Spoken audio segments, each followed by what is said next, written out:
Hello everyone. जैसा कि आप लोग जानते हैं कि हम लोग सेल चैप्टर पढ़ रहे थे। तो सेल में हमने क्या पढ़ा था? सेल में हमने सेल का इंट्रोडक्शन पढ़ लिया था और फिर सेल मेम्ब्रेन के बारे में पढ़ा था, fluid mosaic model, different types of cell organelles के बारे में पढ़ा था और उनके फंक्शंस के बारे में जाना था। तो आज हम लोग न्यूक्लियस के बारे में पढ़ने वाले हैं। तो न्यूक्लियस क्या होता है? जैसे हमारी बॉडी के जितने भी एक्टिविटीज है, फंक्शंस है, उनको कंट्रोल करता है हमारा ब्रेन। वैसे ही एक सेल में जितनी भी एक्टिविटीज और जितने भी फंक्शंस हो रहे हैं, उन सबको कंट्रोल करने वाला है न्यूक्लियस। तो न्यूक्लियस जितने भी एक्टिविटीज होते हैं सबको कंट्रोल कर रहा है। तो ये ब्रेन ऑफ द सेल, इसको हम लोग बोल सकते हैं कि ब्रेन की तरह वर्क कर रहा है सेल के अंदर। तो आज हम लोग इसके बारे में पढ़ेंगे। तो चलिए फिर स्टार्ट करते हैं। तो न्यूक्लियस को डिस्कवर करने वाले कौन थे? तो न्यूक्लियस को डिस्कवर करने वाले थे रॉबर्ट ब्राउन। इन्होंने 1831 में न्यूक्लियस की डिस्कवरी की थी। अब न्यूक्लियस का डेफिनेशन देख लेते हैं। Nucleus is a membrane bound organelle.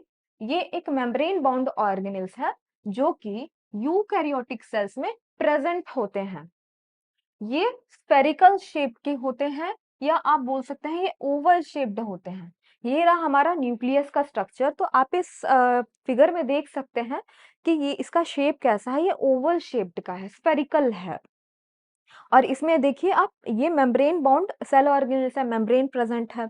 और साथ ही साथ ये जो आपको स्ट्रक्चर्स दिख रहे हैं, ये न्यूक्लियर पोर्स है जो कि सेल में न्यूक्लियर मेम्ब्रेन में प्रेजेंट होते हैं for the exchange of substances.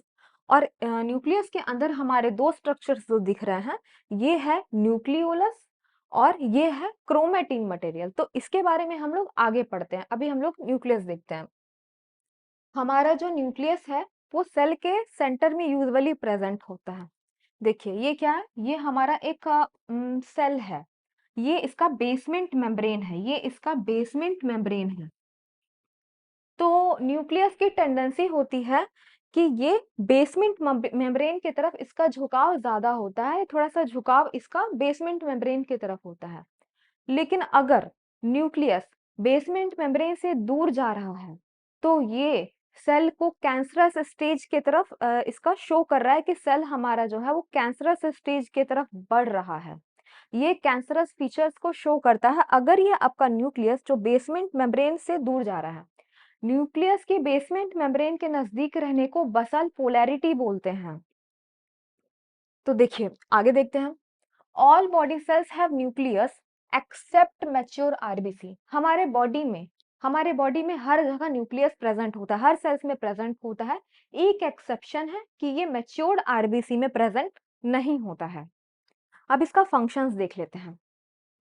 इसका फंक्शंस है controls all the cellular activity and reproduction of the sales.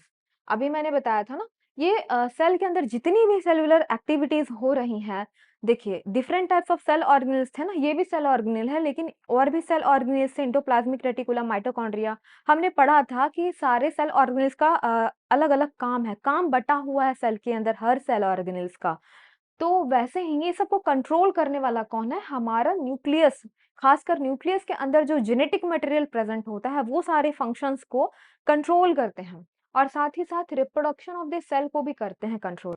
Reproduction of the cell मतलब कि सेल डिवीजन का भी जो डिसीजन होता है ना, वो न्यूक्लियस के द्वारा ही लिया जाता है। तो ये हो गया हमारा फंक्शन ऑफ न्यूक्लियस। अब हम लोग देख लेते हैं न्यूक्लियर मेम्ब्रेन के बारे में। तो ये रहा हमारा न्यूक्लियस और ये रहा इसका न्यूक्लियर मेम्ब्रेन। तो इसमें दो लेयर है न्यूक्लियर मेम्ब्रेन्स के, एक होता है आउटर लेयर, एक होता है इनर लेयर। तो आउटर लेयर क्या है? Outer layer separates nuclear material from cytoplasm. अब जैसे कि हमारा न्यूक्लियस है तो ये सेल के अंदर होगा, तो सेल के अंदर है तो इसमें साइटोप्लाज्म इस तरह से सेल में होंगे। तो देखिए न्यूक्लियर मेम्ब्रेन क्या करता है कि साइटोप्लाज्म से न्यूक्लियस के जो मटेरियल्स है उसको सेपरेट करने का काम करता है। और ये क्या होता है? Continue to R E R. ये कंटिन्यू होता है आर ई आर मतलब रफ इंडोप्लाज्मिक रेटिकुलम से। ये जो हमारा न्यूक्लियस है इसके ही आउटर मेम्ब्रेन से अटैच्ड होता है हमारा endoplasmic reticulum, that is rough endoplasmic reticulum. तो ये इस तरह से जो है ना कंटिन्यू होता है यहाँ से। इसके आउटर मेम्ब्रेन से, मतलब न्यूक्लियर मेम्ब्रेन का जो है आउटर मेम्ब्रेन है, इससे अटैच्ड होता है रफ एंडोप्लाज्मिक रेटिकुलम, इसलिए बोलते हैं इसको कंटिन्यू टू RER। अब देख लेते हैं इसका इनर लेयर। तो इसका इनर लेयर जो होता है ना, वो क्लोज टू न्यूक्लियर लैमिना, वो न्यूक्लियर लैमिना के नजदीक होता है। अब जैसे कि ये हमारा न्यूक्लियर मेम्ब्रेन है, तो इस तरह से इसका स्ट्रक्चर होता है, 2 लेयर्स हैं। और ये जो है बीच-बीच में ये पोर्स प्रेजेंट हैं। तो ये आउटर न्यूक्लियर मेम्ब्रेन है, ये इनर न्यूक्लियर मेम्ब्रेन है। तो इनर न्यूक्लियर मेम्ब्रेन के अंदर ना एक और स्ट्रक्चर होता है, इसको हम लोग बोलते हैं न्यूक्लियर लैमिना। तो जो इनर लेयर है, inner layer of nuclear membrane है, वो क्लोज होता है न्यूक्लियर लैमिना के। न्यूक्लियर मेम्ब्रेन में कुछ न्यूक्लियर पोर्स प्रेजेंट होते हैं, तो अब हम लोग उसके बारे में देख लेते हैं। न्यूक्लियर पोर्स, तो न्यूक्लियर पोर्स तो होते हैं वो चैनल की तरह वर्क करते हैं, चैनल होते हैं न्यूक्लियर इन्वेलप में। ये रिस्पॉन्सिबल होते हैं कुछ सब्सटेंस के एक्सचेंज का, जैसे कि ये selective passage of certain materials के लिए रिस्पॉन्सिबल होते हैं। वो मटेरियल्स क्या हैं, जैसे कि लार्ज प्रोटीन्स मॉलिक्यूल्स हो गए, RNA फ्रॉम न्यूक्लियस हो गया। जैसे कि हमको पता है कि सेल के साइटोप्लाज्म में प्रोटीन का फॉर्मेशन होता है, तो वही प्रोटीन जब इसके अंदर जाता है तो इसी पोर्स से, इसी रास्ते से होकर वो न्यूक्लियस के अंदर जाता है। साथ ही साथ जो अंदर में आपका RNA का फॉर्मेशन हो रहा था, वो भी इसी रास्ते से होकर न्यूक्लियस के बाहर आता है। तो ये जो होता है, ये चैनल की तरह वर्क करता है न्यूक्लियर पोर्स न्यूक्लियर मेम्ब्रेन में। अब हम लोग जो है न्यूक्लियर मेम्ब्रेन का फंक्शंस के बारे में देख लेते हैं। तो वही फंक्शंस है, the exchange of materials from nucleoplasm and cytoplasm occurs through nuclear membrane. Cytoplasm और न्यूक्लियोप्लाज्म के बीच जो मटेरियल्स का एक्सचेंज हो रहा है, वो हमारा न्यूक्लियर मेम्ब्रेन के थ्रू ही हो रहा है। न्यूक्लियर मेम्ब्रेन में भी जो न्यूक्लियर पोर्स प्रेजेंट होते हैं, उससे हो रहा है। तो यही हमारा न्यूक्लियर मेम्ब्रेन का मेन फंक्शंस है। अब हम लोग इसके आगे देख लेते हैं न्यूक्लियोप्लाज्म के बारे में। अब हम लोग देख लेते हैं न्यूक्लियोप्लाज्म के बारे में। तो न्यूक्लियस, जैसे साइटोप्लाज्म के अंदर आपका साइटोप्लाज्म प्रेजेंट होता है, वैसे ही न्यूक्लियस के अंदर हमारा न्यूक्लियोप्लाज्म प्रेजेंट होता है। द न्यूक्लियोप्लाज्म और द न्यूक्लियर मैट्रिक्स, इसी को न्यूक्लियर मैट्रिक्स भी बोलते हैं।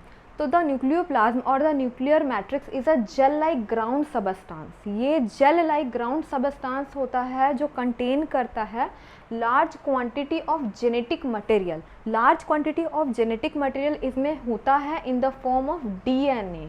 तो DNA इसमें प्रेजेंट होता है। This directs all it's metabolic activity. तो जो DNA है वो सारे मेटाबॉलिक एक्टिविटी को डायरेक्ट कर रहा होता है। साथ ही साथ न्यूक्लियोप्लाज्म में आपका प्रेजेंट होता है न्यूक्लियोलस। देखिए, न्यूक्लियोप्लाज्म में जो होता है हमारा DNA प्रेजेंट होता है और वो क्रोमेटिन के फॉर्म में होता है। और क्रोमेटिन जो होता है हमारा फाइन थ्रेड लाइक नेटवर्क होता है, नेटवर्क ऑफ थ्रेड्स होता है। तो क्या होता है कि ऐसे तो सेल में ये पूरा फैला हुआ होता है क्रोमेटिन मटेरियल आपका थ्रेड के फॉर्म में, लेकिन जब सेल का डिवीजन होने वाला होता है तो यही थ्रेड लाइक जो नेटवर्क होता है, स्ट्रक्चर होता है, ये कंडेंस्ड हो जाता है और कंडेंस्ड होके ये क्रोमोसोम का फॉर्मेशन करता है। और क्रोमोसोम जो होते हैं हमारे 2 चीज़ों से मिलकर बने होते हैं, DNA और हिस्टोन प्रोटीन। तो आप ये याद रख सकते हैं कि क्रोमोसोम जो होता है हमारा 2 चीज़ों से मिलकर बनी है। क्रोमोसोम जो है हमारा 2 चीज़ों से मिलकर बनी है, DNA और हिस्टोन प्रोटीन। तो ये हो गया। अब देखिए अगला point, the nuclear DNA carries the genetic information. तो न्यूक्लियस के अंदर प्रेजेंट है DNA, तो उसको बोल रहे हैं न्यूक्लियर DNA। ये कैरी करता है जेनेटिक इन्फॉर्मेशन को, जो पास्ड होता है RNA के थ्रू। कहाँ पास होता है? RNA के थ्रू, साइटोप्लाज्म में। और यही रिस्पॉन्सिबल है फिर प्रोटीन के सिंथेसिस के लिए। हमें पता है कि साइटोप्लाज्म में प्रोटीन का सिंथेसिस होता है, तो ये कैसे हो रहा है? DNA जो है हमारा जेनेटिक इन्फॉर्मेशन पास करता है RNA के थ्रू साइटोप्लाज्म में, और फिर साइटोप्लाज्म के अंदर प्रोटीन की सिंथेसिस हो रही होती है। तो ये हमारा न्यूक्लियोप्लाज्म कंप्लीट होता है। अब हम लोग देख लेते हैं न्यूक्लियोलस। द न्यूक्लियस में कंटेन 1 और मोर राउंडेड बॉडीज कॉल्ड न्यूक्लियोलाई। तो हमारे जो सेल है उसके अंदर एक न्यूक्लियोलस भी हो सकता है और एक से ज़्यादा न्यूक्लियोलस भी हो सकते हैं। ये राउंडेड बॉडीज़ होते हैं, इस तरह से राउंडेड के फॉर्म में होते हैं, जैसा कि हमने पहले इसका स्ट्रक्चर देखा। तो ये राउंडेड बॉडीज़ हैं, एक से ज़्यादा भी हो सकते हैं। इसका फंक्शंस देखते हैं। तो इसका मेन फंक्शन है, the main functions of nucleolus is to produce and assemble sub units which form the ribosome.